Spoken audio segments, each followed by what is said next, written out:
En este video hablaremos sobre capacitor, capacitancia, conservación de la carga y de la energía. Comencemos con la definición de capacitor. Un capacitor es un dispositivo capaz de almacenar carga y energía eléctrica. Consiste en dos conductores de forma arbitraria, sin importar cuál sea su geometría, que llamaremos placas. Un capacitor está cargado si sus placas contienen cargas de iguales valores, pero sus signos son opuestos. Cuando hablamos de la carga de un capacitor, hacemos referencia a la carga de cada placa y no a la carga neta del capacitor, la cual es nula. Un capacitor se puede cargar fácilmente conectando cada placa a los bornes de una fuente o pila. El proceso de carga continúa hasta que la diferencia de potencial eléctrico entre las placas del capacitor es igual a la fuente o pila. La carga eléctrica que puede almacenar un capacitor es directamente proporcional a la diferencia de potencial eléctrico entre sus placas. Esto significa que si cargamos un capacitor a una diferencia de potencial eléctrico cualquiera, si lo cargáramos a una diferencia de potencial eléctrico 3 veces mayor, adquiriría una carga 3 veces mayor. Al cociente entre la carga Q y la diferencia de potencial eléctrica delta V se le denomina capacitancia y depende de la geometría de las placas, de la orientación de una respecto a la otra y del material aislante que hay entre ellas. La capacitancia es una característica propia del capacitor independiente de la diferencia de potencial eléctrico a la que esté conectado. La unidad en el Sistema Internacional de Unidades es el coulomb sobre el voltio.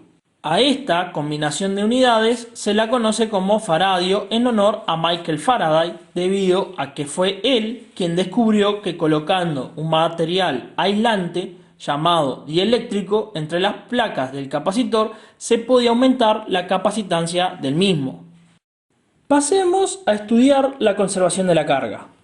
Para dicho fin usaremos el circuito eléctrico que aparece en pantalla, que consta de los siguientes materiales: una protoboard, una fuente de voltaje, conectores, dos condensadores, el condensador 1 de 10 microfaradios, mientras que el condensador 2 de 40 microfaradios, un interruptor deslizante y 2 voltímetros.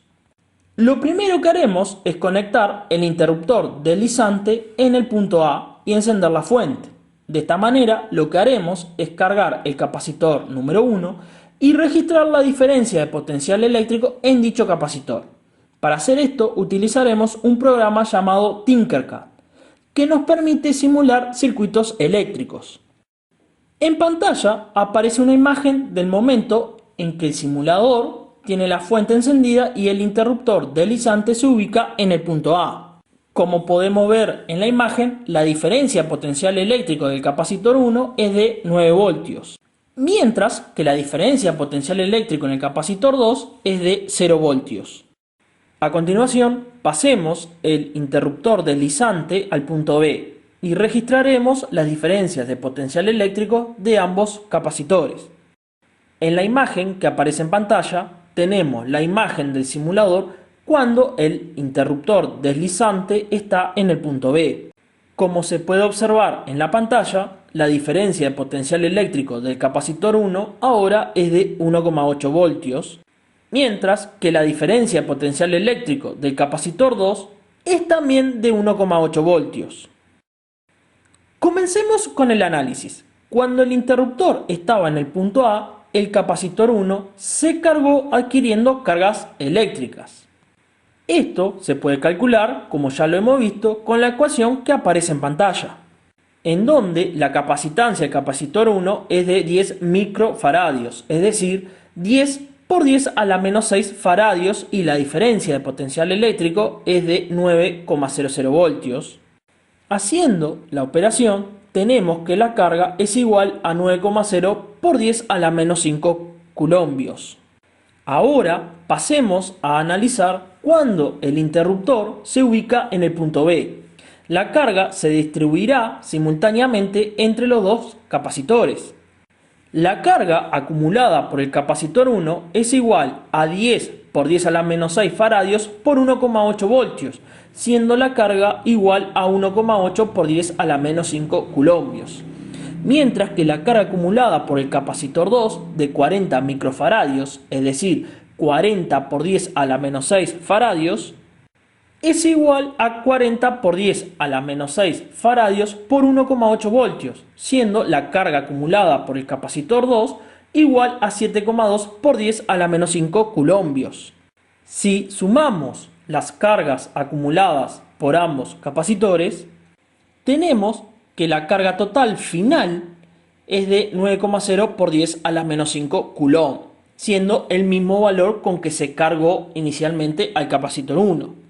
Podemos concluir que la carga eléctrica neta en un sistema cerrado se conserva, es decir, se mantiene constante. Por lo tanto, hemos demostrado una de las propiedades de las cargas eléctricas. De esta manera, llegamos al final del video esperando que se haya entendido. Hasta la próxima.